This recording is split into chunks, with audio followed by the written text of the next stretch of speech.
González, soy jefe de la Oficina de Planificación Hidrológica de la Confederación Hidrográfica del Duero y me habían pedido que para esta presentación hablara de algunos aspectos relacionados con el uso del agua.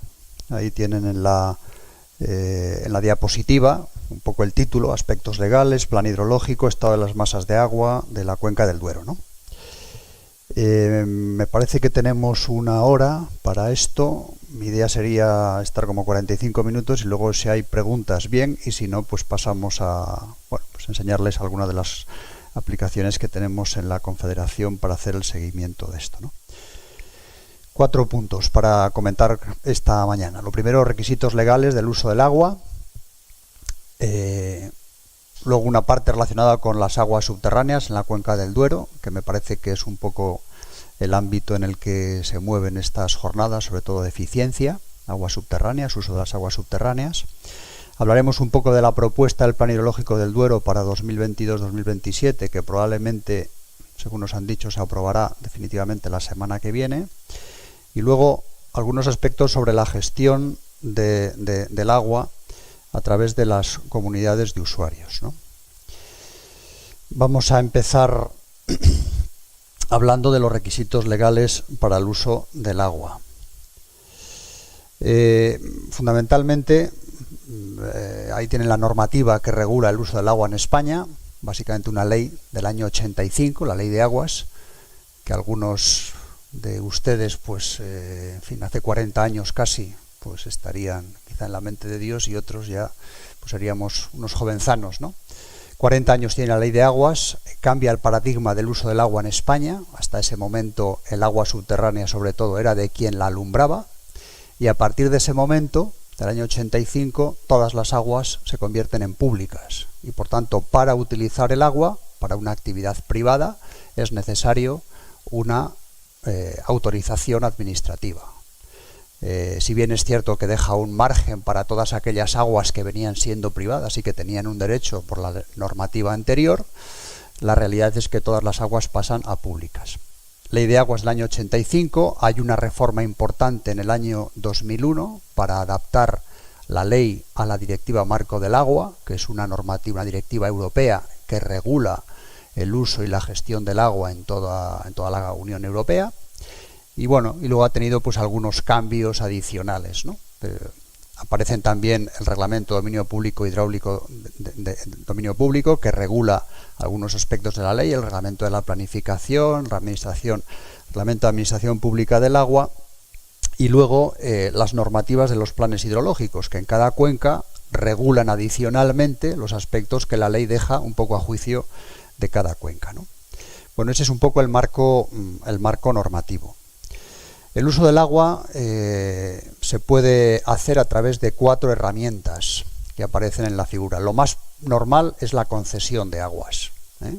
La concesión es el acto administrativo más fuerte para poder utilizar el agua un particular o una empresa o lo que sea, ¿no? Hay un uso del agua a través de una disposición legal, que ahora comentaremos en qué consiste. Hay un tipo de autorización, que son las llamadas zonas declaradas de alto interés, que son, esto le afecta sobre todo a grandes zonas regables, afecta también a aspectos de abastecimiento, de industria. Luego está la regulación de las aguas privadas, o sea, en España sigue habiendo aguas privadas, precisamente las que venían con anterioridad al año 85, y luego una cuestión pues casi marginal, que serían las derivaciones temporales, ¿no? Vamos a ir viendo un poco cada una de ellas para que tengan un poco la idea de... Como decía, la concesión es el modo más habitual de utilizar el agua, la concesión de aguas. ¿Por qué? Pues porque al ser agua pública, para utilizarlo en una actividad privada es necesario que la administración autorice, ¿no? Esa concesión, para el caso del riego, está vinculada a un terreno, es decir, no puede ser concesionario quien no sea propietario del terreno donde se va a utilizar o donde se va a regar. Por tanto, arrendamientos, aparcerías, pues no pueden ser titulares de un derecho.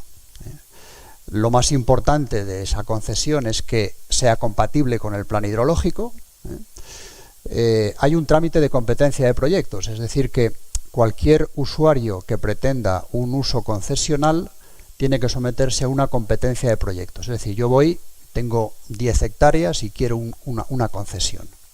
Bueno, pues tengo que presentar un proyecto para utilizar el agua correspondiente a esas 10 hectáreas. Pero eso tengo que someterlo a competencia, es decir, puede venir otro usuario o puede venir otra actividad y decir, no, yo compito por este agua, por estos 60.000, 70.000 metros cúbicos que se pretenden conceder, ¿no? Y a veces uno puede pretender una concesión y en la competencia de proyectos lo puede quedar a otra persona. ¿Por qué? Pues se valoran la viabilidad del proyecto, el volumen, el modo de utilizar el agua, el modo de ahorrar agua, etcétera, ¿no? Hay una información pública para que todos los usuarios que están alrededor, especialmente en aguas subterráneas, pero también en superficiales, puedan decir si se sienten afectados. Si yo tengo un pozo en mi parcela y a 500 metros viene otro señor y hace un pozo pues de 3 veces más profundidad con una demanda mayor, pues me puedo ver afectado. Esto sale habitualmente en los boletines oficiales de las provincias y es bueno, si uno tiene un derecho, pues estar atento, porque a lo mejor en la parcela del lado nos ponen un pozo y tenemos algo que decir, ¿no? Se piden una serie de informes sectoriales, si fuera el caso tendría una declaración de impacto ambiental, está tasada por la norma para establecer en qué casos un nuevo sondeo o un nuevo aprovechamiento tiene que pasar por una declaración de impacto ambiental, y luego el trámite administrativo es largo, es muy largo. Hay muchos papeles que aportar, hay proyectos que aportar, en fin, por eso mucha gente cuando se inicia una concesión pues dice, bueno, esto no sé cuándo va a terminar, ¿no? Pero al menos la ley establece que son 18 meses, ¿no? ¿Qué documento, o sea, qué información tiene una concesión tipo? Pues lo primero, el titular, que como decimos tiene que ser el propietario del terreno, no puede ser el arrendatario, no puede ser el heredero, tiene que ser propietario con título de propiedad.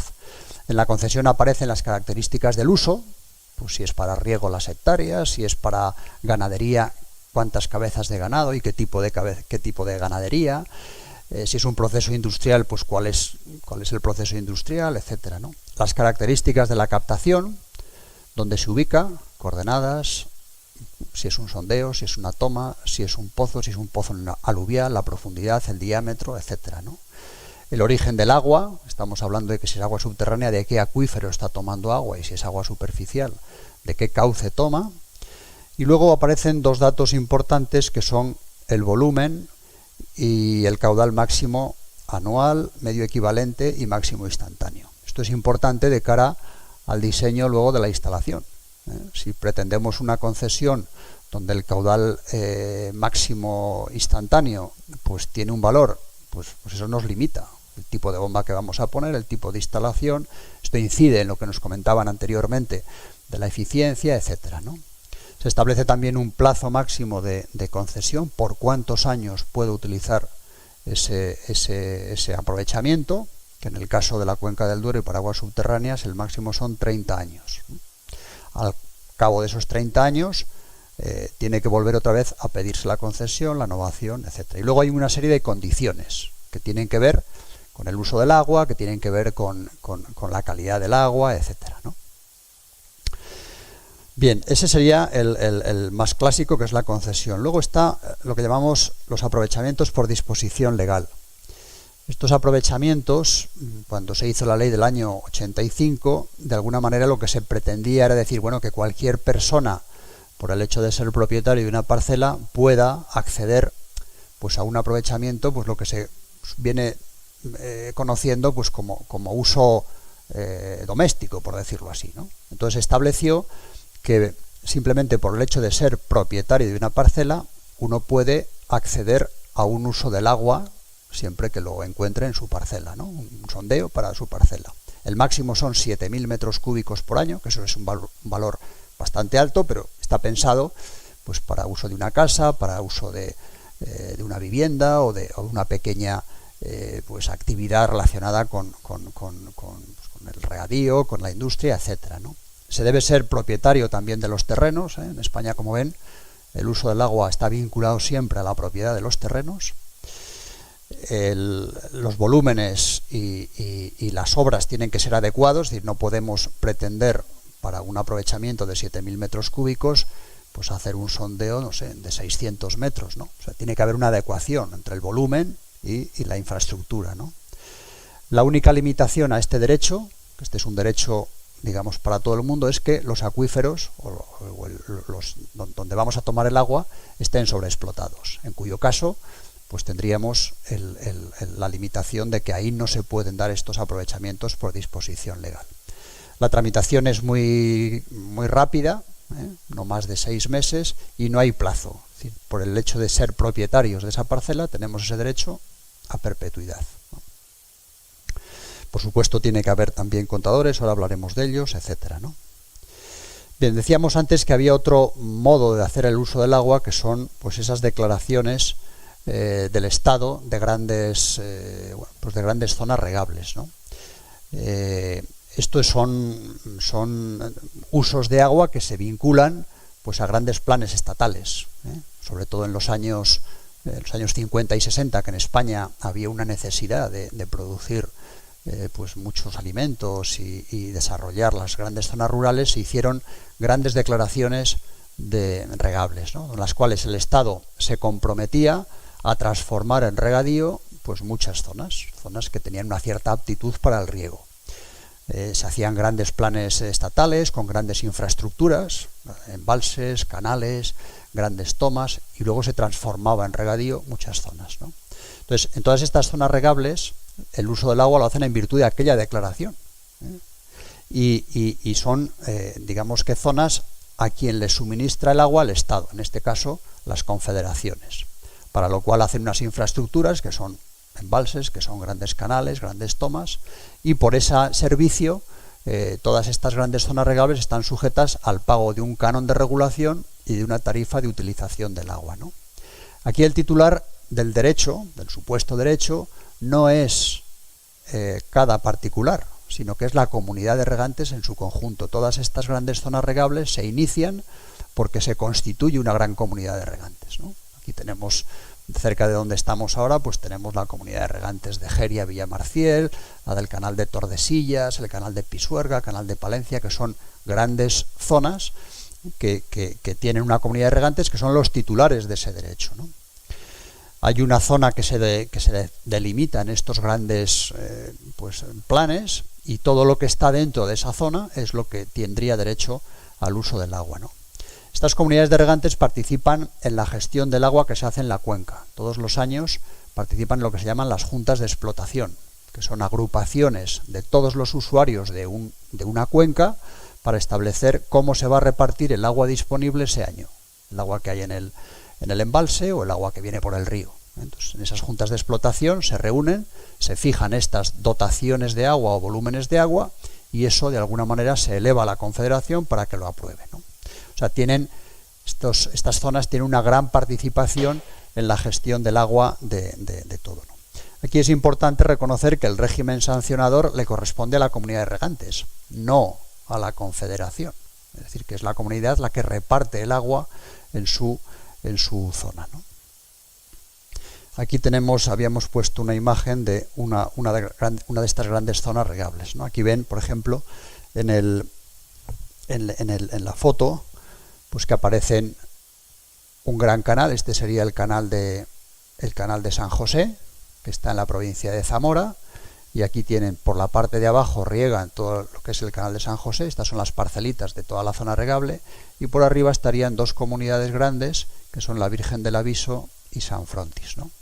Tienen tomas en el río Duero, y de alguna manera todos estos regantes o usuarios estarían metidos dentro de la comunidad de San José y los otros en las otras, ¿no? De manera que su gestión es así.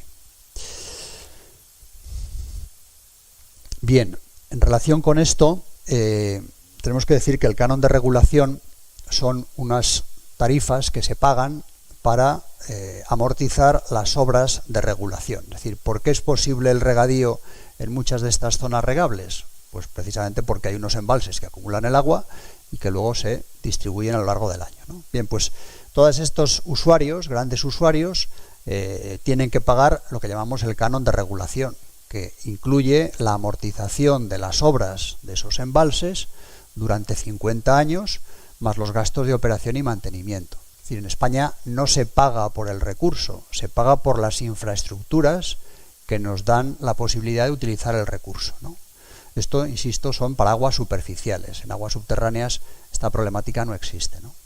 Entonces, cuando hablamos de que hay que pagar a la Confederación o hay que pagar al Estado, pues lo que se paga es la infraestructura, pero no el coste del agua. Los únicos que en España pagan el coste del recurso son los embalses de uso hidroeléctrico, que tienen unos cánones y unas tasas por utilizar el agua para producir energía eléctrica, ¿no?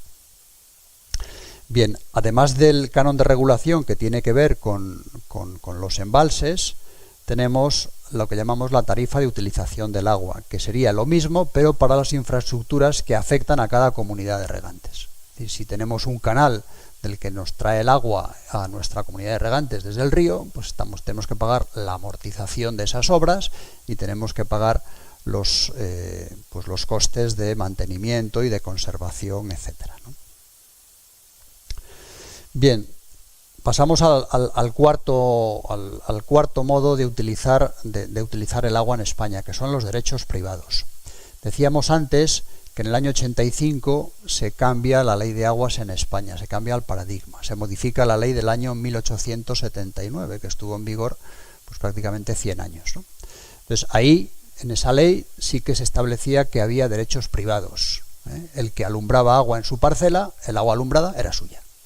Entonces, de alguna manera, la ley del año 85 lo que hace es mantener esos derechos, porque, bueno, pues había unos derechos existentes y hay un apartado en la propia ley que establece que esos derechos se pueden mantener. Para ello, ¿qué pide esa ley de aguas? Pues pide que, de alguna manera, se notifiquen a las confederaciones la existencia de esos derechos. Es decir, hay que ir a la confederación y decir, oiga, que yo tengo unos derechos aquí de la ley anterior, de la ley del año 1879. Entonces las confederaciones recogían esos datos y los inscribían en el catálogo o en el registro de aguas privadas, de manera que ahí se quedarían de alguna manera congelados. Ese plazo de notificar a las confederaciones la existencia de esos derechos terminó en el año 88, pero luego se abrió un plazo adicional hasta octubre del año 2001. A partir de ese momento, ese catálogo de derechos privados se cierra. Cualquier nueva persona que pretenda un derecho privado tiene o bien que solicitar una concesión o bien que hay una sentencia judicial que le da la razón para que se pueda inscribir, ¿no? Estos derechos privados no tienen plazo, igual que los teníamos, los podemos mantener de por vida. Para el caso del catálogo, y en el caso de la sección C del registro de aguas estaría de plazo hasta el 31 de diciembre del 2035, ¿no? Pero ¿cuál es la limitación que tienen estos derechos? Pues que no pueden modificarse. Es decir, si yo tenía un pozo de 10 metros en mi parcela de profundidad y 5 metros de diámetro, no puedo modificarlo. No puedo modificar el perímetro que yo regaba de manera privada. Si quiero ampliar la superficie de riego, tengo que pasar a concesión. O sea que la ley me reconoce el derecho privado, pero tal y como estaba cuando entró en vigor la ley de aguas, año 85. Entonces, eso de alguna manera, pues sí, me da un derecho privado de por vida, pero me limita mucho el crecimiento de mi explotación, porque si yo quiero ampliar la explotación, quiero profundizar, en muchos casos los pozos se quedan sin agua, pues no puedo moverme, ¿no? No puedo moverme si quiero mantener mi derecho privado. Puedo moverme pasando a concesión, ¿no? Por supuesto, también es obligatorio disponer de contadores, etcétera, ¿no? Una pequeña digresión sobre los pozos de minas, ¿no? Los pozos de minas son esos pozos ejecutados anteriormente, el año 86, con un permiso de la autoridad en materia de minas, que era quien en aquel momento regulaba los sondeos y los pozos, ¿no? Bueno, la ley de aguas exige esa regularización y en el caso de que no se notifique, como habíamos dicho anteriormente, pues esos pozos de minas no pueden seguir utilizando el agua, tienen que pasar a concesión. Y si esa concesión no es viable, pues porque, por ejemplo, el acuífero está sobreexplotado, de alguna manera ese derecho no se puede mantener. Quien pretendiera mantener ese derecho tendría que ir a un procedimiento civil a la justicia civil y tener una sentencia firme a favor de mantener ese derecho. En ese caso, la Confederación inscribiría el derecho como tal, pero de manera, podríamos decir, administrativa, sin pasar por el juzgado, no sería posible, ¿no? Esto es muy frecuente en la cuenca del Duero. De hecho, pues hay una gran presión por parte de los usuarios para que estos pozos se reconozcan por parte de los organismos de cuenca, pero la realidad es que la ley lo impide, si no es a través de un procedimiento civil, ¿no? Bueno, aquí hay unos gráficos que pretendían explicar esto de manera, bueno, pues de manera más gráfica, pero seguimos avanzando porque el tiempo no se detiene, ¿no? Las derivaciones temporales es una cuestión residual de uso del agua que está pensada sobre todo pues para aquellas actividades que no pretenden un uso privativo del agua, ¿eh? Imagínense que trabaja una empresa constructora y tiene que hacer unos caminos en una zona rural. Necesitan agua para poder hacer los caminos. Bueno, pues una derivación temporal permite tomar agua del dominio público, del cauce, simplemente durante el tiempo que dura esa actividad, que es una actividad pues transitoria, por decirlo así, ¿no? No se pueden otorgar por más de 2 años y no se pueden renovar, ¿no? Son derivaciones temporales, insisto, para un uso puntual, ¿no? Pues es a veces también los estamos dando para arraigo de leñosos que van a seguir de secano. Si lo que se pretende es un leñoso de regadío, hay que ir a la vía de la concesión. Una derivación temporal no sirve para esto, ¿no? Además de la ley de aguas, se establece a través de una orden ministerial que todas las captaciones de agua tienen que disponer de sistemas de control de caudales. Esta es una norma del año 2009 y que obliga al usuario a su costa a tener estos medidores de caudal. Antes se nos hablaba en la ponencia anterior de lo importante que es saber cuánta agua estamos utilizando, no ya por motivos administrativos, sino sobre todo por motivos de economía y de rentabilidad de la explotación, ¿no? Bueno, pues esta obligación normativa nos permite, pues, bueno, no solo saber cuánta agua consumimos, sino también dar cuenta del agua, de cómo la consumimos, ¿no? Los contadores o los aprovechamientos se clasifican en 4 categorías, ¿eh? Desde la primera categoría es para aquellos aprovechamientos de menos de 4 litros por segundo o de menos de 20.000 metros cúbicos año, y la cuarta, pues para los grandes aprovechamientos, más de 300 litros por segundo o más de 1,5 millones de metros cúbicos al año, ¿no? En función de esta categoría, las obligaciones que adquiere el usuario son distintas. En el caso de la primera categoría, que es pues muchos aprovechamientos de menos de 20.000 metros cúbicos, prácticamente para que se haga una idea, en la cuenca del Duero, entre la primera y segunda categoría puede haber pues como el 90% de los aprovechamientos, pero que consumen apenas un 20% del agua, de todo el consumo. O sea, los que consumen agua son pocos aprovechamientos, pero de las grandes categorías. Bueno, pues los de primera y segunda categoría tienen una obligación de llevar un registro de volúmenes. Primera categoría, hay que anotar una vez al año la información consumida, la lectura del contador de ese año. Los de segunda categoría una vez al mes, los de tercera pues prácticamente una vez a la semana, y la cuarta lo tienen que hacer a diario, dando información inmediata al organismo de cuenca, ¿no? Y todos los años, nos dice esta orden, en el primer trimestre de cada año natural, el titular remitirá al organismo de cuenca información sobre los volúmenes captados, así como la acumulación referida al año natural anterior. Es decir, hay una obligación no solo de disponer de contador, sino también de comunicar a la administración los volúmenes.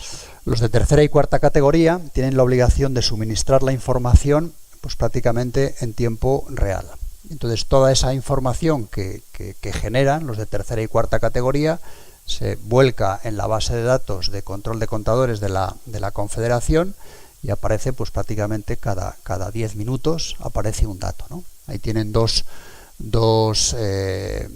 registros de 2 comunidades de regantes, la de arriba es de tercera categoría y la de abajo de cuarta, con la información que van suministrando en relación pues el año desde agosto del 2022 pues hasta septiembre, ¿no? Vemos aquí los periodos donde no hay entrada de agua en la comunidad y los periodos donde en este caso son bombeos, con lo cual tendríamos, lo mismo nos da que sea bombeos o puede ser también en lámina libre, ¿no? Bien, pasamos entonces al segundo punto de la presentación, que es el uso de las aguas subterráneas en la cuenca del Duero. La cuenca del Duero está dividida en 64 masas de agua subterráneas, 64 acuíferos. Nosotros estamos en el puntito ese de color rojo, ahora en Valladolid, y bueno, toda la superficie de la cuenca del Duero está, digamos, ocupada por alguna masa de agua, ¿no? Para hablar del estado de las aguas hay que pensar que el artículo 40 de la Ley de Aguas nos habla de que el objetivo de la planificación es conseguir el buen estado y satisfacer las demandas. Son los dos objetivos de la planificación. ¿Qué es el buen estado de las aguas subterráneas? Pues el buen estado de las aguas subterráneas tiene que ver con dos aspectos, el cuantitativo y el cualitativo o químico, ¿no? El cuantitativo tiene que ver con la cantidad y el cualitativo con la calidad, ¿no? En el plan hidrológico que se aprobará en breve, en la parte de arriba aparece en color verde todas aquellos acuíferos que están en buen estado, y en color rojo aquellos que están en mal estado cuantitativo, es decir, aquellos acuíferos que tienen una explotación de agua superior a la renovación natural. Y en la parte de abajo tienen el estado químico. Todas esos acuíferos que aparecen ahí dibujados de color rojo tendrían un mal estado químico. El mal estado químico tiene que ver con los componentes tóxicos sobre todo para las personas, ¿no? Para el abastecimiento urbano que puede encontrar las aguas subterráneas de un acuífero, ¿no? Hay componentes que son malos para la actividad humana, pero que son buenos, por ejemplo, para la agricultura.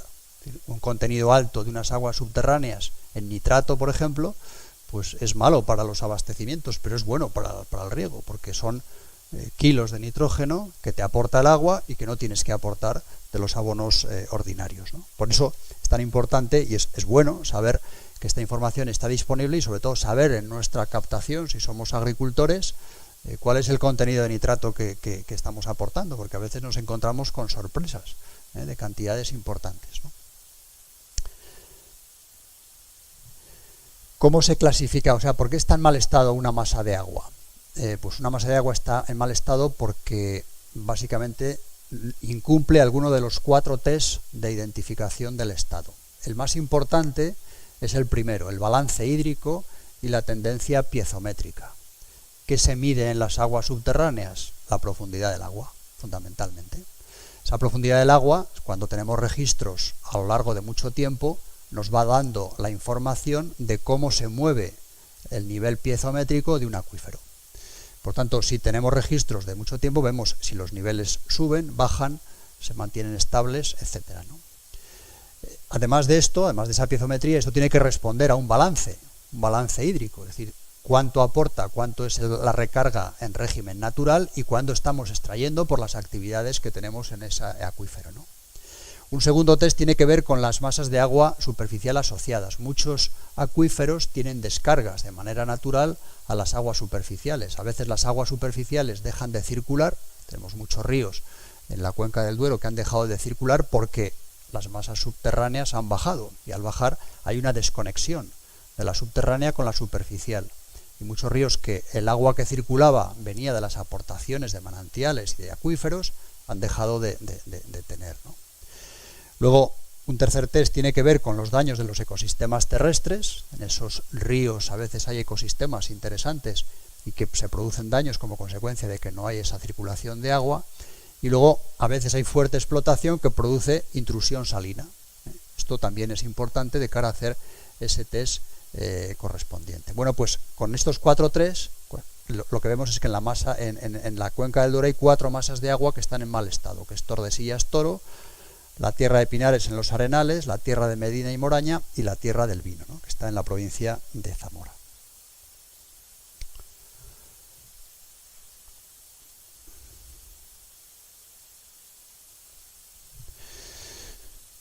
En este esquema lo que vemos es un poco el esquema de funcionamiento de un balance hídrico, ¿no?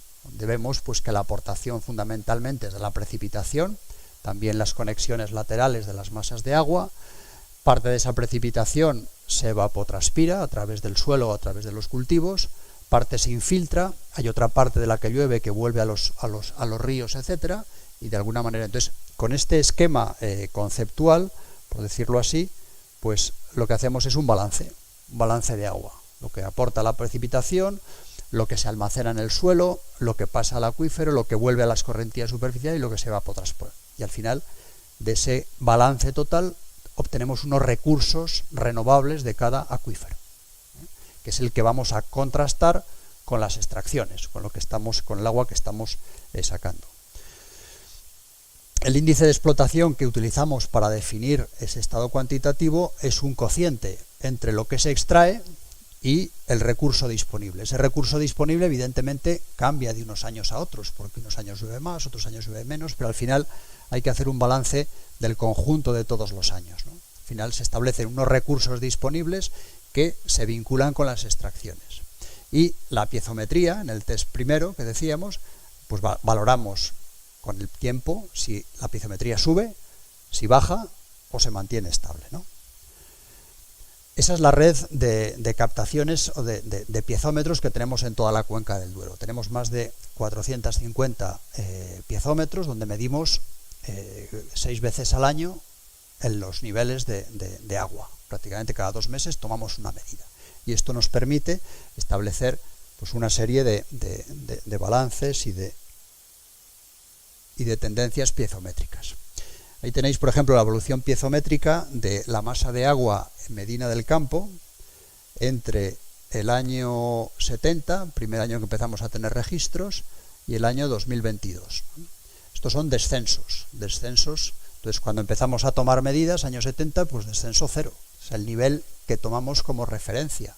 Entonces vemos cómo aquí, del 70 al 98 aproximadamente, pues hay un régimen de explotación muy fuerte, en el cual prácticamente cada año perdemos 1 metro de profundidad. Luego entre el 95 y el 2010 aproximadamente hay una cierta estabilización, luego hay una ligera recuperación y volvemos otra vez a estabilizarnos, ¿no? Al final lo que vemos es que esta masa de agua hemos perdido prácticamente 25 metros de la altura del nivel, ¿no?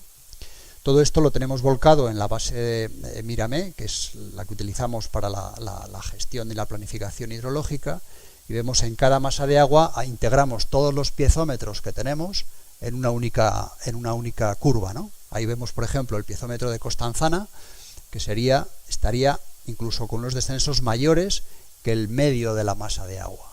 Al final, el que ofrecemos es uno ponderado, ¿no? Por decirlo así. Es muy interesante ver cómo oscila el agua, digamos, dentro de un ciclo, dentro de un año. Es decir, el nivel del agua no está permanentemente estable en un año, sino que vemos que en las aguas altas pues tenemos unos niveles elevados. Durante la explotación del verano los niveles van cayendo y vuelven otra vez a recuperarse, ¿no? Pero es interesante ver cómo cada año, aquí hemos puesto 2 ciclos, un ciclo seco, año 17, y un ciclo húmedo, 18. Pues vamos viendo cómo en el mes de marzo del año 17 estábamos en la cota 703 y a final de la campaña, prácticamente en septiembre, pues hemos perdido hasta la cota 691. El acuífero se recupera porque en invierno dejamos de sacar y hay aportaciones, pero vemos que ya no recupera al mismo nivel que teníamos en el año anterior. Estamos aquí prácticamente en 702. Año seco. Ha habido mayor extracción que la recarga, pero es que el año 18, que es un año húmedo, pues vemos que efectivamente el agotamiento del verano es menor que el que teníamos aquí, pero su recuperación ya no es la misma, seguimos perdiendo cota, ¿no? Entonces, esa acumulación año a año de pérdidas de cota hace que la tendencia pues vaya cayendo de manera notable, ¿no? Al final lo que tenemos es pues un equilibrio inestable, ¿eh? Tenemos que el renovable estaríamos, en el caso de esta masa de Medina del Campo, estaría en 150 hectómetros cúbicos año. lo que extraemos es en torno a 200, pero es que lo concedido llega casi a 250.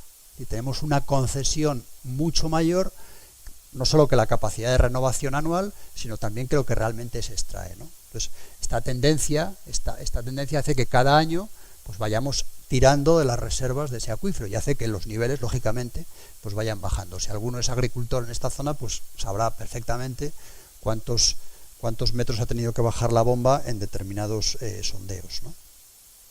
¿Por qué está en mal estado químico? Pues fundamentalmente porque tenemos una serie de componentes que están establecidos por ley, donde los valores obtenidos en los muestreos que hacemos 2 al año, pues están por encima de lo fijado, ¿no? Entonces, son especialmente relevantes los valores de nitrato. En muchas masas de agua tenemos valores de nitrato muy elevados. Nitrato. En algunos tenemos otros contaminantes, como es el sodio, el cloro, los sulfatos. En otros tenemos amonio en la masa de Medina del campo. El amonio siempre está vinculado de alguna manera con las aguas residuales urbanas o los vertidos de ganadería, etcétera.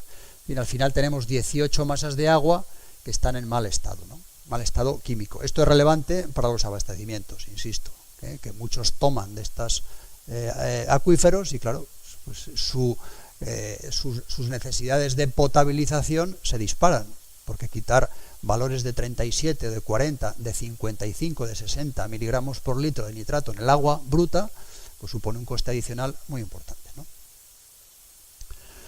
Esta es la red de control de calidad.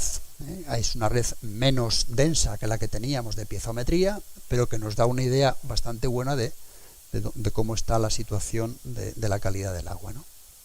Aquí tenemos las curvas que también tenemos dispuestas para cualquier ciudadano en Miramet, donde vemos que, por ejemplo, en el caso de Bercero, un punto en Bercero, el nivel de 50 está por aquí, que es el valor máximo de las aguas que deben tener nitrato en las aguas, ¿no? Bueno, pues tenemos lecturas en torno a los 50, pero en algún año se nos ha disparado pues prácticamente a 70, ¿no? En otros casos pues se mantiene en torno a 30 y ya con alguna subida pues que supera los 35, ¿no? Bueno, el plan hidrológico del Duero. ¿Qué pretende el plan hidrológico del Duero? Pues pretende de alguna manera seguir este esquema conceptual. Por un lado, hay que evaluar el estado de las masas de agua, hay que establecer una serie de medidas. ¿Para qué? Para lograr un objetivo. El objetivo es que en el año 2027 todos los acuíferos estén en buen estado. Para lo cual, en los acuíferos que están en estado deficiente, pues hay que poner medidas más intensas para alcanzar el buen estado, y las que están en buen estado, que no empeoren. Básicamente ese es el esquema del plan, ¿no? Entonces, ¿qué hace el plan hidrológico para tratar de revertir el mal estado? Pues básicamente medidas de 4 tipos. Lo primero, la zonificación, limitaciones a nuevo uso en aquellos sitios donde ya hay una explotación muy fuerte, un seguimiento de las extracciones para ver año a año cómo va modificándose ese nivel de extracción, el seguimiento, por supuesto, y luego el fomento de unidades de gestión que las llamamos las comunidades de usuarios de aguas subterráneas, que nos parece que en situaciones de escasez nos permite utilizar el agua disponible de mejor manera, ¿no? Este es un plano que nos gusta mucho porque nos da una idea de la cuenca, cuál es la explotación de las aguas subterráneas, ¿no? Donde está el color más rojo intenso son las zonas donde tienen una explotación mayor, ¿no? Donde la variación del nivel piezométrico es mayor. Entonces tenemos, por ejemplo, en esta zona de la masa medina del campo y Arenales, esto es la zona de la Moraña, pues que tenemos descensos de casi 35 metros, ¿no? O en la zona de Tordesillas, alrededor del río Duero, pues también en torno a 35, ¿no? También en la zona, la cabecera del río, este es el río Pisuerga, ¿no? También hay niveles importantes, la explotación es pequeña, no tiene. Y en Tierra de Campos, curiosamente, también tenemos valores importantes de explotación, ¿no? Entonces, ¿qué hace el plan hidrológico? Pues establece unas limitaciones al uso. En todos esos municipios que aparecen en color rojo, nosotros los identificamos como zona no autorizada. Ahí no es posible dar más concesiones de agua, ¿eh? Hay que mantener las que existen y de alguna manera, con el paso del tiempo, pues ir reduciendo esos volúmenes a través de los derechos concesionales o a través de medidas transitorias. En el nuevo plan especial de sequías que ahora se está redactando, lo que se plantea es que en función de esa evaluación piezométrica de cada año se establezcan restricciones al uso del agua. Si uno tiene una dotación para su explotación de 6.000 metros cúbicos, a lo mejor un año solo puede utilizar 5.600 o 5.700, en función de cómo va variando esa recuperación de los niveles acuíferos, ¿no? Son medidas restrictivas, son medidas limitantes, pero en un balance de entradas y salidas, o aumentamos las entradas o reducimos las salidas. No hay más opciones, ¿no?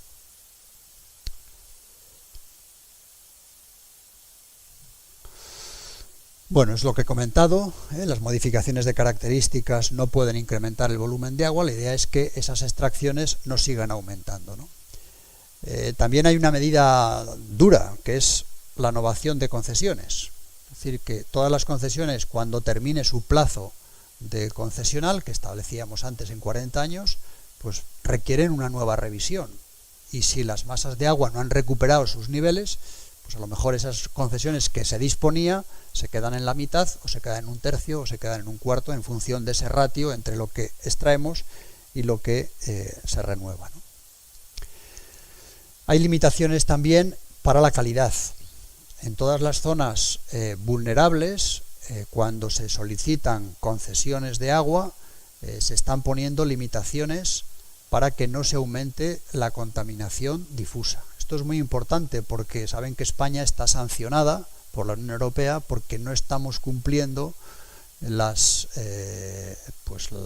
medidas, la directiva de nitratos. Los niveles de nitratos siguen creciendo en las masas subterráneas y por tanto España tiene que hacer algo adicional. Entonces, en este caso, en el Plan del Duero, en aquellas zonas donde ya hay declaradas zonas vulnerables, no se van a otorgar nuevas concesiones que supongan aumentar. Transformación de secano a regadío, no es posible. Modificación de características del regadío, pues llevará unas condiciones para que la aportación de nitrógeno no contribuya a ese crecimiento, ¿no? Esta es una figura, un dibujo de las zonas vulnerables declaradas en Castilla y León por la comunidad autónoma. Bueno, pues todas estas zonas, las aportaciones de nutrientes, los excesos de nutrientes tienen que limitarse, porque ya tenemos valores que superan los 50 miligramos por litro de manera continua, ¿no? Bueno, este es un gráfico del Patrical.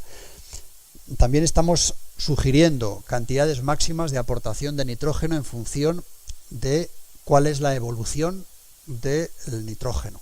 Cuando tenemos datos de muchos años de evaluación del nitrógeno, estamos viendo lo que somos capaces de, pues la tendencia, ¿no? Si la tendencia es creciente, hay que cambiar los modos de funcionar, porque si no, en las aguas subterráneas se sigue acumulando el nitrato y quitarlo de ahí es muy complicado, ¿no?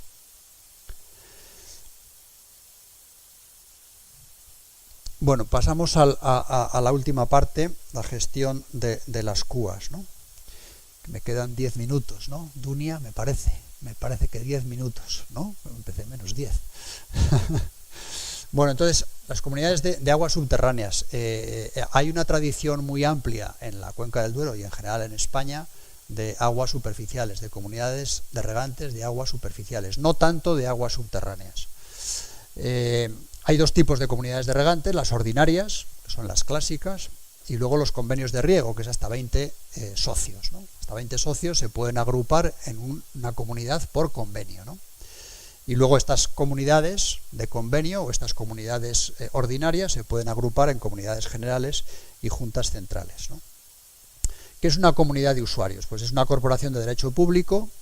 Los comuneros tienen que ser titulares del terreno. Aquí volvemos otra vez a la idea inicial. El uso del agua pues es para todos los usuarios, no se pierden los derechos particulares. Yo tengo un derecho, puedo entrar en una comunidad de usuarios de aguas subterráneas, pero no pierdo los derechos, sigo disponiendo de ellos. Eso sí, mi volumen asignado lo pongo a disposición de la comunidad. De manera que al final, cada año, tenemos un volumen concesional en una comunidad de usuarios que la Confederación nos tiene que validar o reducir en función de cómo haya ido la evolución piezométrica de ese año, ¿no? Todos los años tienen que presentar estas comunidades de usuarios un plan de cultivos en el cual establecen cuáles son sus cultivos y qué volúmenes de agua demanda cada uno de estos cultivos. Al final, mucha gente no utiliza toda su concesión, pues porque su plan de cultivos a lo mejor no la agota. Bueno, eso permite que ese agua que no va a utilizar ese usuario pueda ponerse a disposición de otros usuarios que pueden ser más intensivos para que ese año puedan sacar adelante sus cultivos, ¿no? Las comunidades de usuarios tienen dos aspectos: la parte de constitución, que sería lo que está marcado en el círculo rojo, y la parte de gestión. La constitución pues pasa por establecer unos estatutos y ordenanzas. Esos estatutos y ordenanzas se presentan a la Confederación Hidrográfica del Duero, que tiene que aprobarlos, matizando las cosas que no sean legales, ¿no? ¿Qué regulan los estatutos y ordenanzas? Pues organizan o regulan la organización, cómo se organiza, su asamblea general, su junta de gobierno, su jurado de riegos, etcétera, y cómo van a explotar su concesión, el conjunto de concesiones, cómo vamos a explotarla, cómo vamos a hacer esta explotación, ¿no? Y luego, año a año, cada comunidad de usuarios tiene que hacer un plan de extracciones, tiene que presentar a la administración, y pues mira, este año estos son mis cultivos, estas son las parcelas que voy a regar desde estas captaciones y el volumen total va a ser tanto. La Confederación valora y valida ese plan de cultivos y al final del año la comunidad de usuarios presenta un informe diciendo, bueno, pues he consumido tanta agua, me ha ajustado a lo que me dijo la Confederación, etcétera, ¿no? Es un sistema que, bueno, pues nos parece que es razonable, que permite gestionar mejor la escasez. Y bueno, en la cuenca ya hay algunas que están funcionando desde hace tiempo, hay ahora en este momento 30 más constituidas que están empezando a funcionar y nos parece que puede ser algo interesante, ¿no?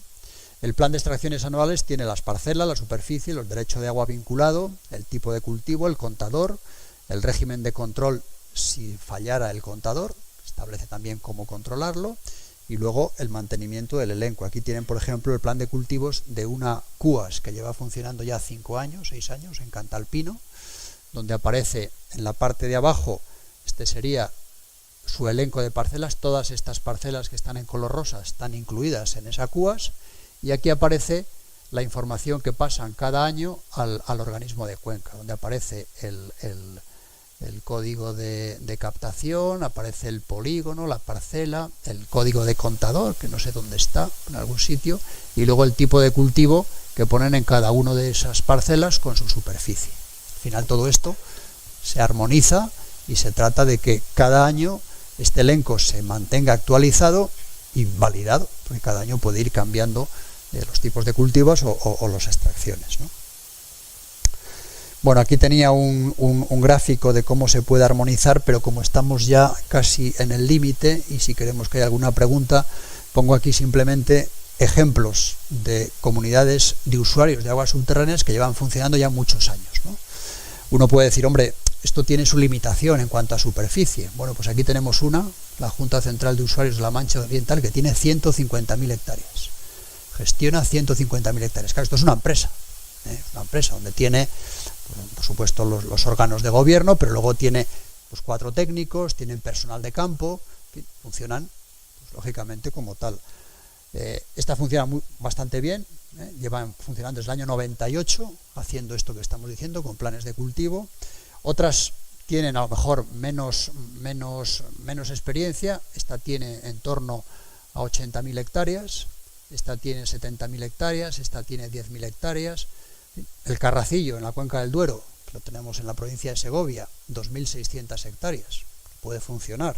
La cubeta de Santiuste, también en Santiuste en la provincia de, esto es Valladolid o Segovia, me parece, sí, pues también está funcionando así. Esta es una comunidad de recarga, esta también es de recarga. Bueno, es decir que esto es viable, ¿no? Y de hecho, pues en cualquiera de estas páginas web pueden encontrar el funcionamiento de cada una de ellas, cómo hacen este plan de cultivos, cómo se organizan, cómo vigilan, porque de alguna manera en estas CUAS el responsable es la comunidad de regantes de cómo se hace el uso del agua, y bueno, y la colaboración con el organismo de cuenca, que es continua. A lo que he contado aquí, ninguna. Todo lo que he contado aquí es del nuevo plan.